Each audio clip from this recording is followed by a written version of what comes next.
All right, well, this is a special, very short meeting of the Bloomington Board of Park Commissioners, just to address two items on the agenda. So Tim, filling in for Kim, can do the roll call. That's right. Please, okay. So For attendance, roll call, Kathleen Mills, here, Israel Herrera, Here. Ellen Rocky. Here. okay, and we do not have Jim, but we do have a quorum. So, as I said, we just have two items. A1 is approval of agreement with Stone for rail trail improvements. Yes, Rebecca Swift, Operations and Development Division Director, here to recommend approval of the service agreement with Milestone Contractors for the Bloomington Rail Trail Rogers Street Crossing Project. The total is not to exceed $212,000 or $280,000. Speak right now, sorry, numbers. Anyway, Milestone will provide all necessary materials, labor, and equipment to complete the Bloomington Rail Trail Rogers Street crossing. Mostly, this is to realign the crossing to improve pedestrian safety. We're gonna be putting in a new street light as well as a rapid flashing beacon that's gonna be pedestrian controlled. We are planning to pave each side of the road, a certain section of the rail trail, but just to clarify, the rail trail will remain an unpaved trail for the most part. This is just to improve the apron on each side of the Rogers Street. There was a little bit of grading needed and some site restoration, but other than that, it's a pretty straightforward project. Happy to answer any questions. Okay, thank you. I have one question, but you already answered it, so. All right, any questions, Israel or Ellen? I don't have a question from here. Oh, okay. Ellen, do you want? No, I I'm make sorry. a motion. Yeah. Yes, I'll make a motion to approve a contract with Milestone for the rail trail and Rogers Street intersection. A second. Okay, and all those in favor? Roll call vote. Roll actually. call for the, okay. So, sorry, making a motion, Ellen, second is Israel. Roll call vote, Kathleen Mills, Aye. Ellen Rocky, Aye. Israel Herrera. Aye. Okay, that motion is carried. And then in our second item this evening, we have. We have in A2 approval of the trail closure for rail trail improvements, which is also Rebecca Swift.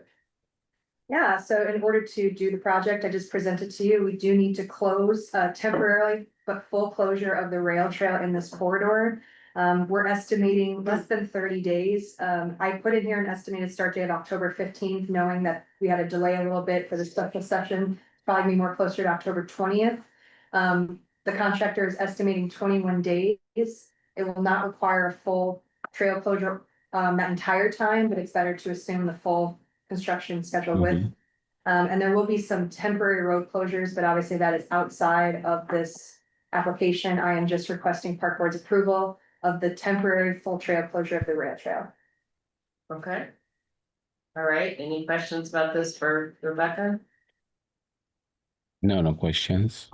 Okay, So will we provide any, like, what kind of signage or what kind of communication are we doing to? Great question. So big shout out to our community relations manager, Julie Ramey. I'm gonna be working with her. She's already got a draft yard sign for me that's got a QR code. We'll actually put that out on site. So people who arrive on site can scan the QR code, takes them to a project page. And they get a bunch of updates that we can update as the project continues. We're also going to do some social media posts. So between the social media, obviously that's a big reach for us. We have over 14K followers, and then we do press release as well. So there'll be a press release coming through the mayor's office, and as well as social media and then actual physical signs. Is there anything that's like trail closed ahead or like any, I was just like, I don't know, you're just out for a run or trying to ride your bike or whatever. Do we Absolutely. have any suggested reroutes or anything? And your application pool. Great question. Part of common app that they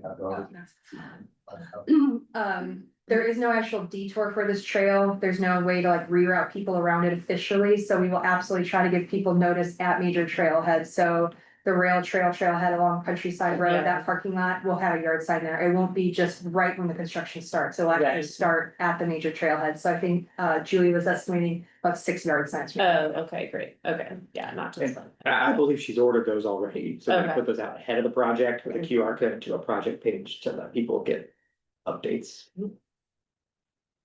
Good question. Thank you. Any others? Okay.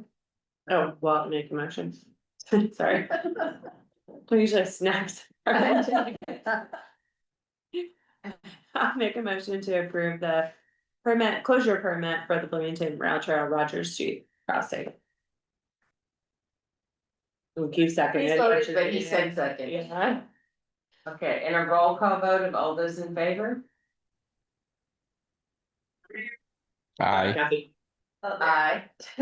Ellen Rodkey, Israel Herrera. Aye.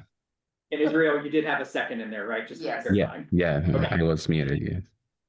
Okay, all right, and that motion is carried. So those are the only two items on the agenda for this evening, so. Oh, well, is there any public comment? We do post these, but Yeah. There is not anyone else present online, other than Katz, so no comment online. Okay. All right, well then, with that, I will adjourn this special meeting of the Bloomington Board of Park Commissioners. From there, we're going to enter into a work session. So Israel, you're certainly welcome to stay on as long as you're able. I know you don't have the whole time. The purpose of the work session is to get information from our consultant, Jamie Sabak, about the master plan process, where we're at with that. And to allow you to ask some questions about the process and take the time we need. Yeah, I can stay at least 20 minutes. Are we going to start now? What, 6? We will start now. Okay, Okay. yeah, so I can stay for. Thank you. So I'm gonna throw it, do you want to officially kick off the work Okay, session, I suppose? well. I mean, do we need to call to order as a work session or? It just say. Okay, sure. Okay, so we're Really fall apart without him. Yeah. Okay, yeah, I know we're all Secretary. lost. Okay, so yeah, I'll call to order this work session for the Bloomington Board of Park Commissioners, so we can hear an update on the master plan. And we have 2 members here in person and Israel for a while here virtually, and this is a follow-up from, when was our previous? April. April, okay, yeah, yeah. Yes, a follow-up, yes. So turn it over to Jamie, you ready to? yeah, Okay. absolutely. Well, thank you. Tim, did you want to share anything on the front end? And I know you've got you're driving. I'm good. I'm gonna try to pull up, you're ready for your presentation, right? Yes. I am just. Here we go, share. Just a few slides to guide.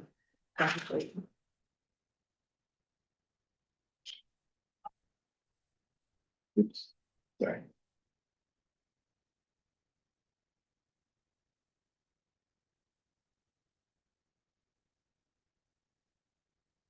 Yeah. I'm saying on the front end or? Yeah, I'll just say we have had yesterday and today a really great master plan site visit with Jamie. We've conducted a number of staff meetings on different topics, both with park staff and other relevant city staff. So we had one on inclusion, accessibility, talked about the city's transition plan. We had one on climate change and sustainability to help Jamie understand kind of the framework that we're operating in for recommendations in the master plan. And for when we get to strategic planning on our main priorities in the master plan. Last night we had a public workshop at Switchyard Park. It was a really great workshop that Civic Brand put together, interactive in a lot of ways. Unfortunately, not super well attended. However, we will have a virtual link coming to basically attend the meeting virtually online, which I think is gonna be really cool. And we will be sharing that out, and no doubt we'll get some good engagement from that. It's just another touch point with the community. We also today had a provider network luncheon. So we got RSVPs from about 50 different organizations with representatives who came representing areas that, representing organizations rather that have similar or overlapping services to the Parks and Rec Department. Obviously, that is a wide footprint for us, so we had organizations there representing youth and adult sports.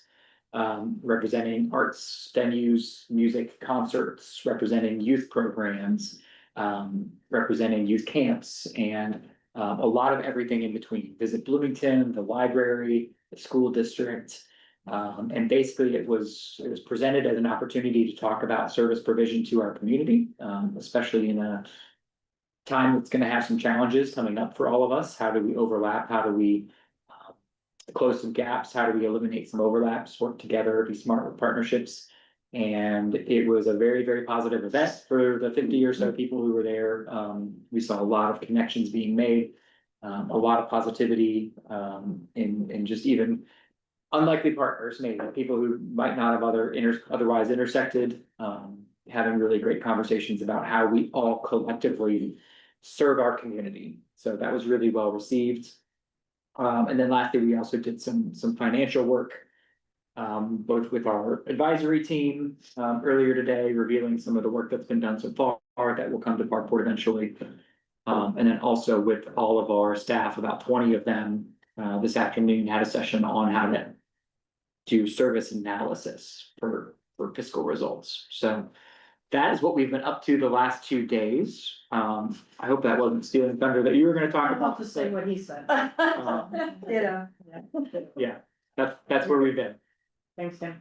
If you wouldn't mind on the next slide. So, first of all, thank you, for, some time this evening. I will keep it brief because obviously, most importantly, it's an opportunity for you to ask any questions of me that you may have. This is just a kind of a refresh of how we approach, master planning, particularly for public park and rec systems. At the municipal level, and obviously there's a pretty significant commitment and engagement. And we think about that, not only in terms of internal engagement with professional staff with appointed and elected officials, but also trying to hear from a variety of different representative community members. That really, as we think about it, is a foundation from which you build a plan. A significant number of analyses, touch points and assessment. Tim mentioned some just in the last couple of days, and I'll get into some of the finer points of that here in a moment. And of course, the intention is based upon what we hear, what we learn, what we observe. That allows us an informed plan for the organization. So just a quick visual of kind of how it all comes together. We are still on task. We actually started this process with a touch point with the project team back in February. And we still believe we are going to be on task to complete this in that 12-month window, which we had hoped. And what can always be a challenge with these, particularly when they bridge at the end of the year, are the holidays. So you can imagine you don't get a lot done between Thanksgiving and the beginning of the year.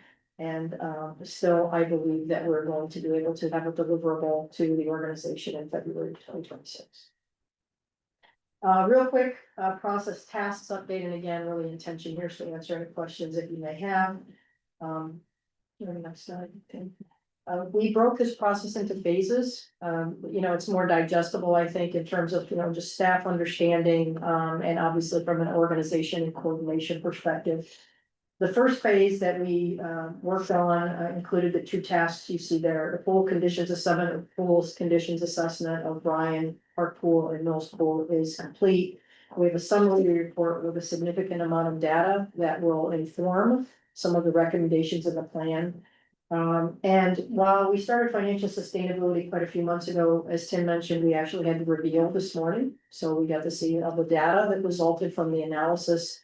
What that very simply does is it informs the organization in terms of what it costs to do business, what it does it cost to provide the variety of services that are provided by Bloomington Parks and Recreation. Right now, the ball is in the staff's court because they've been provided with the data as well as some, I'll call it homework, guiding principles around setting goals so that they're not arbitrarily set. It's a very informed process. So we're anticipating probably in the next 2 to 3 weeks, we'll have goals, and that will then allow us to see a draft of a financial sustainability strategy. Next slide, please. Phase 2, really, and if you can imagine, this isn't a linear process, but phase 2 really started in April. We had an opportunity to have immersive conversations with staff. Of course, had some opportunity to visit with you and had the planning questions around what you thought the strengths, weaknesses, opportunities, and threats were in the organization. I asked you some values-based questions, what you believe to be priorities of the organizations.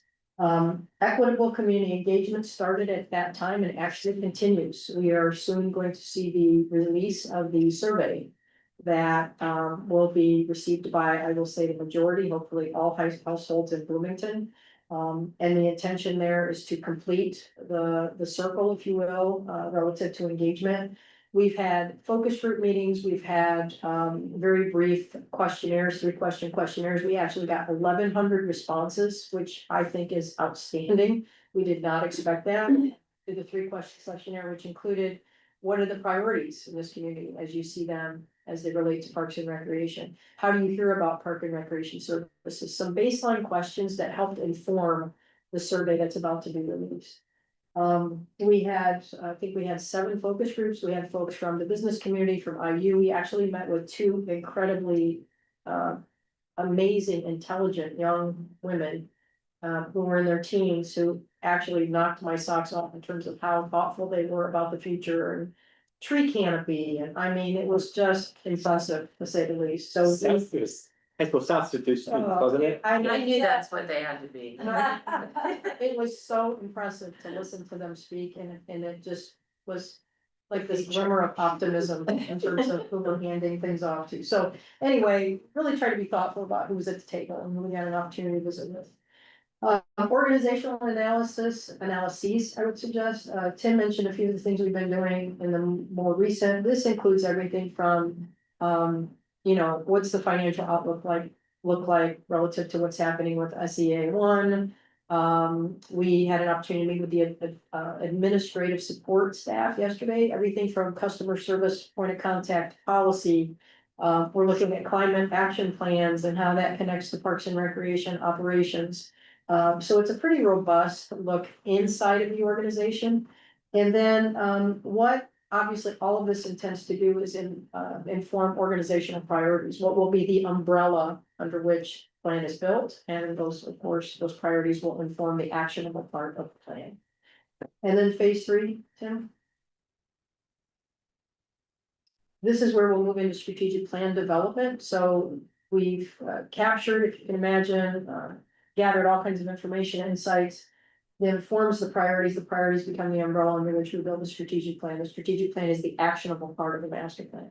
We'll be back mid-January. We haven't determined the date yet, but that will be the work session that we conduct with all of the staff to build upon the priorities. And very simply what we do is we say, if these are the priorities of the organization, what are the intended outcomes? And we work backwards from there then to determine what actionable steps will get you to realize those outcomes. That all feeds into the final master plan draft, which will be delivered to the project team for review. We'll go back and forth, and obviously the expectation is to present that to you for feedback, and then ultimately for adoption. So things are moving forward. Like I said, I feel like we're in a really good place in terms of timeline. Staff have been incredible to work with. We've had some great touch points during this visit, as we've had with every visit. So that's a high level overview of the process. So I will just open the floor for any questions that we have with me. I know we were gonna have a brief touch point this evening, but more importantly, just want to make sure any questions that you might have are answered. And while we have board member Herrera on the line. Yeah, I mean, I guess, is there like the 3-question survey where there's certain results that really stood out to you and like what do you think we'll see then in that engagement survey? So Tim, I think, yeah, I put that in there as a placeholder, just to give you an idea. These were shared. She knew. So I mean, we shared these last evening, so we had 24 by 36 boards printed. This was one of our stations, and it was just simply to inform those who attended. Here's what we've heard thus far. This is what we heard through the 1,100 responses. The first board on the left, the question was, what activities do your members of your household do to improve health and general well-being? You can see the runaway winner there is walking, which frankly, that's the #1 response in any system across the country that I've ever seen. Is walking is the #1 activity, but then hiking, followed by all the others that we see there. The second question, what should the department focus on, prioritize in order to improve better health and well-being across the greater community? Conservation of natural areas. Second, expanded and or connected trails and paths, which obviously the bridge to walking exists, and then three, taking care of what you have. So, that connects to, I think, some of the motive and intent of this process is understanding our cost of doing business, how do we take care of the existing system that we have? And then the third one was, really just a question, a curiosity around how do you hear about, services provided by the organization? How do you learn about Bloomington Parks and Recreation? And you can see, really no runaway winners here, but social media, email, and city website tends to be the more popular or common sources, followed by the guide. And then, of course, we had an other, which I would honestly tell you, I'd have to look and see what the others were, but it was a pretty small, segment of the responses. So these were among the things, again, focus groups, touch points with the staff, what we heard from you, that helped inform how we approach the questions in the survey that's about to release to the greater community. And does Very that- insightful. Yeah, is that like, you said walking is always up number one across the other systems. What about the focus, those priorities, like conservation was the number one for us? Is that also common or? No. Yeah, that's interesting. I worked in Boulder. Yeah, Yes. yeah. If it's, let's say, Wheaton, Illinois, probably not. Yeah. Right? Mhm. Or, trying to think, just Nebraska, like Omaha, Nebraska, probably not. Yeah, interesting. It connects to the values of the community. Yeah, If you're a community that really embraces natural areas and the environment and open spaces, that is definitely gonna be at the top of the list. I would tell you, if we did that tomorrow in Boulder, my guess would be absolutely. Yeah. Every year that I was there, we would do satisfaction surveys and we had questions similar to this, and it was always take care of our open space, our green spaces, our trails. So, yeah, the values of the community drive how people respond to these kinds of things. And I'm sure, I guess I shouldn't say I'm sure, but I imagine none of you were overly surprised by anything that you said. Right? yeah, And we always look for key themes, like repeat messages, key themes. Those are the things that really drive how we think about, the next step in the process, how we're gonna frame questions. What do we take away from this? I think, again, there's a kind of an innate expectation in a community like Bloomington that you would see these kinds of responses. But yeah, this was one of the stations that we had last evening. It was just more of a, hey, FYI, this is what we've heard thus far through the process. I think people were really interested and intrigued. We had some follow-up questions based upon this station alone. One of the other stations was a QR code, and this, again, we have a virtual engagement room that will simulate last evening. It will be publicized, promoted through Julie's office. We're gonna have some boards like these that are gonna move around the system so people can click on the QR code, and it simulates last evening. But one of the questions that was asked was, imagine being a citizen in the year 2050. What would you tell the department today that it needs to hear? So a little bit of provocation to get people to really think that while you're building the system in the moment, you're leaving a legacy, over the next 25 years of the decisions that you made. We let folks know the survey was coming out. We had a little kind of I don't want to call it a voting station, but we had ping pong balls and buckets, and we asked people to pick two. And their choices were more services, add more services to the system, maintain high levels of service, or stabilize our taxes and fees. You can only have two of those things. Which one would you choose? So people had a chance to respond to that. We had a department table, all the staff were there to answer questions and have conversations with those in the room. So while a small group, a mighty group, and I think some really good discussion, and again, I'm really encouraged because of the response we got to this, that we'll see good response to the virtual engagement opportunity. it's unfortunate that yesterday was the only day it's rained. Yeah. What well, a bummer. yeah. Yeah, in like 2.5 months. I know. yeah. Yeah, that's too bad. How did the ping pong balls? It was pretty evenly split. Oh, I will really? tell you, we do that with almost every master plan.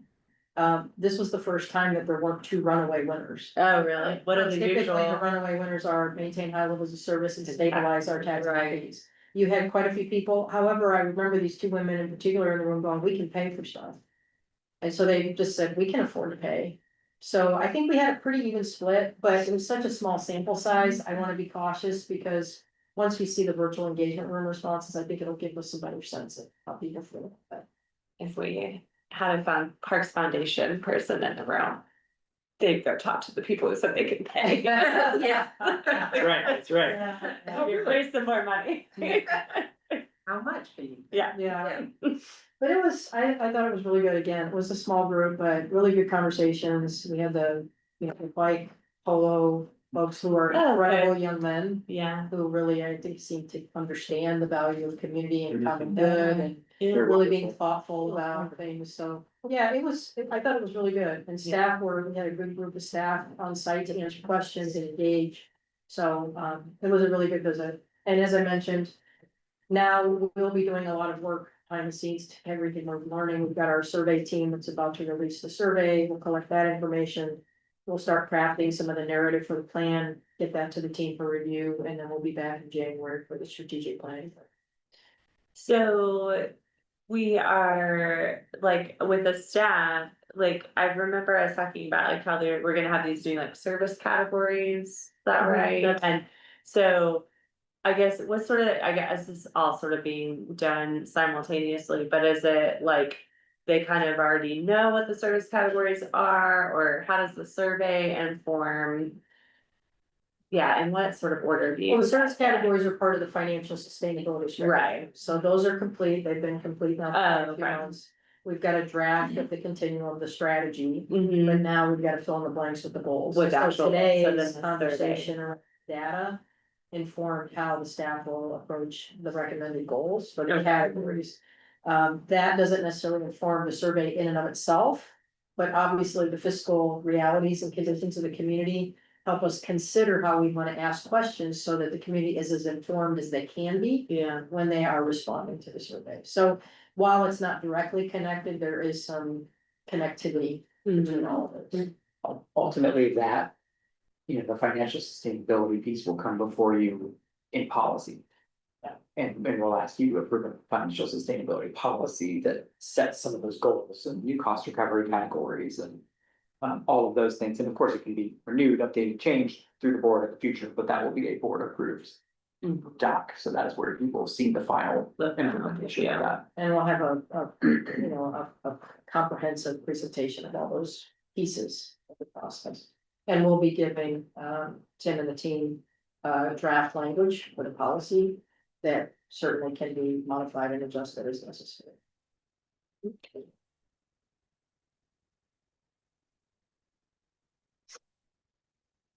Any other questions?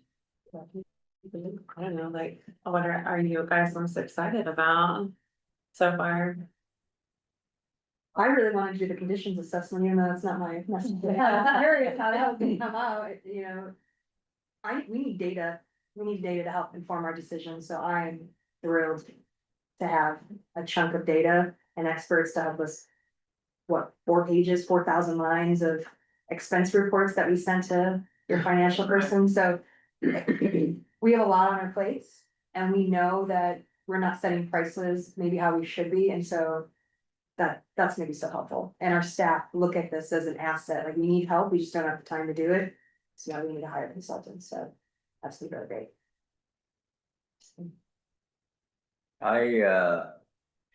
Today's provided lunch. I was so excited to see the people we communicate on the phone, email, but never had face-to-face communication. But at the lunchtime, we were like, you were. That was, yeah. On the other hand, internally, we're doing numbers, data, everything else, but that was well balanced couple of days because we have to go out and meet people and not only looking at the data. Yeah, it's good. Yeah, I think the financial sustainability, it's not really that much different than what we've done, but it's a different way of looking at it, and I think that mind shift is gonna be really great. I think some people are all bought in and that's how their brain works, and others will take some time to make that switch, but it couldn't come at a more appropriate time when we're headed into, budget. Perhaps challenges and really thinking about what we're doing and why we're doing it, and I think that's something that I've been talking to the rec staff about, is just that intentionality. It's like, what you're doing isn't wrong, even if it doesn't make money, but are you thinking about it in the right line, and are we being intentional about it? Like, yes, we know this one's not making as much, but we know this one is more, and I think what they're putting together for us just gives that backbone to make those decisions in a more intentional way, and I think we've been missing that intentionality.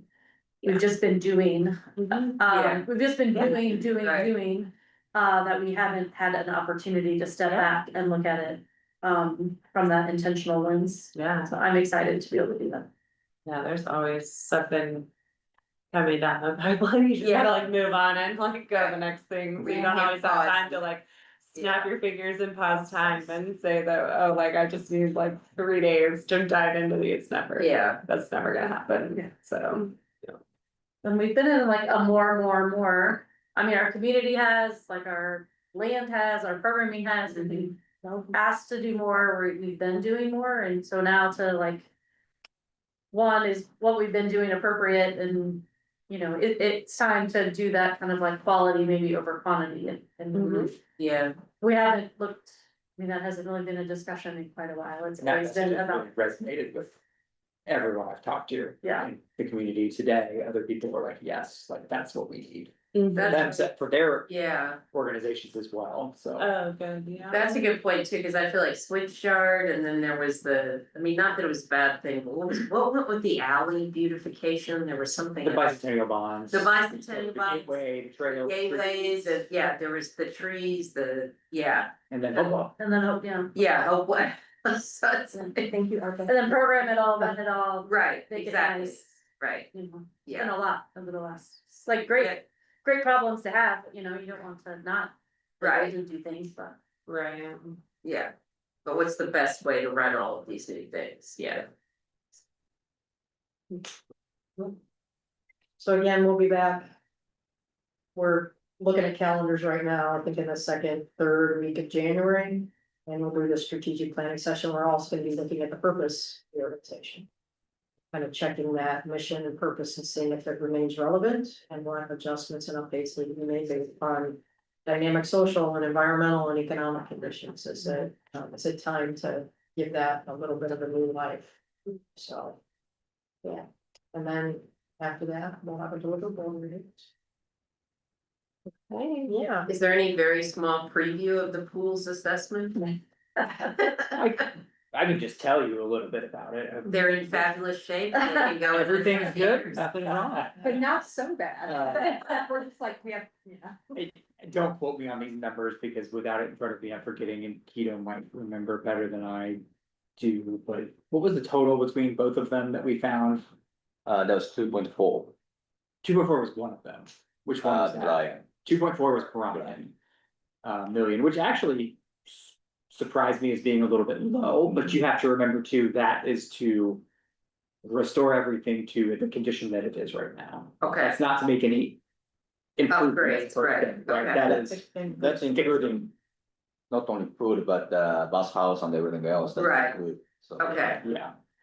But again, that would be restoring the bathhouse to its current condition, which is not great to right, begin with necessarily. Would we spend that much money on the bathhouse to restore it when, how much more would it be to, thank you, Israel, Thank you. to make it better? And I would Yeah, also suggest that that's in today's knowledge. yes, Yeah. yeah, it's changing rapidly, of course, so. And then Mills was another, I want to say maybe 2, yeah, okay, yeah.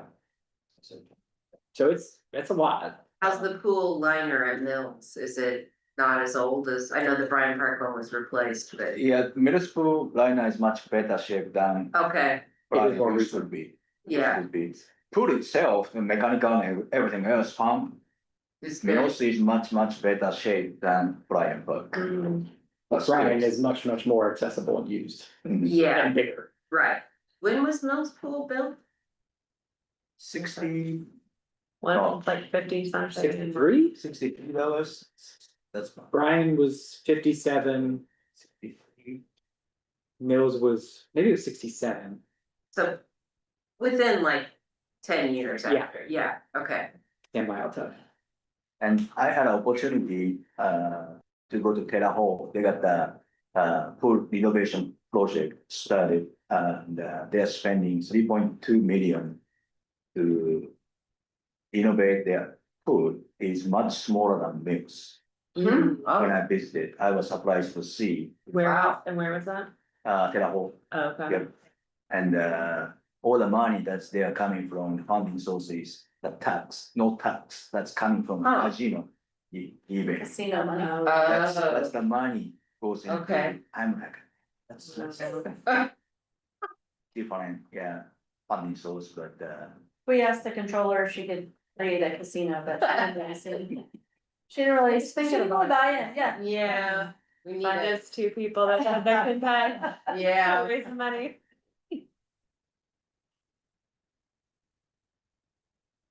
So, yeah. Any other questions? Or My bad. a fundraiser? Yeah, yeah. Bake sale. The bicycle polo group was like, if we raise money, can we donate it to? I was like, I who are you people? They're so awesome. Yeah, It's they're really great great when group. they've spoken at the meetings, yeah. Yeah, that's a good group of people. More quietly passionate than the pickleball. Yeah. He was there today, don't worry. Okay. He made his rounds. But at the end, at the basement, they're all trying to build community connections, activate our Right. folks too, so we're on the same side. Yeah. Well, we appreciate, just having a few minutes of your time to Yeah. share an update. Yeah, Thanks. An idea of where we are. This worked out really well to approve Yeah. Yeah, yeah. Yeah. Perfect. We want Yeah. that project's gonna get going and wanted to give you the update, so this ended up working out Yeah. really well. I appreciate it as we get on and Yeah, we'll Yeah, we'll do thank our you next for- business at our regular meeting on the 21st. okay, yeah, well, thanks for the update, Jen. Absolutely. Yeah, look forward Yeah, to it's good some to more see you. info, yeah.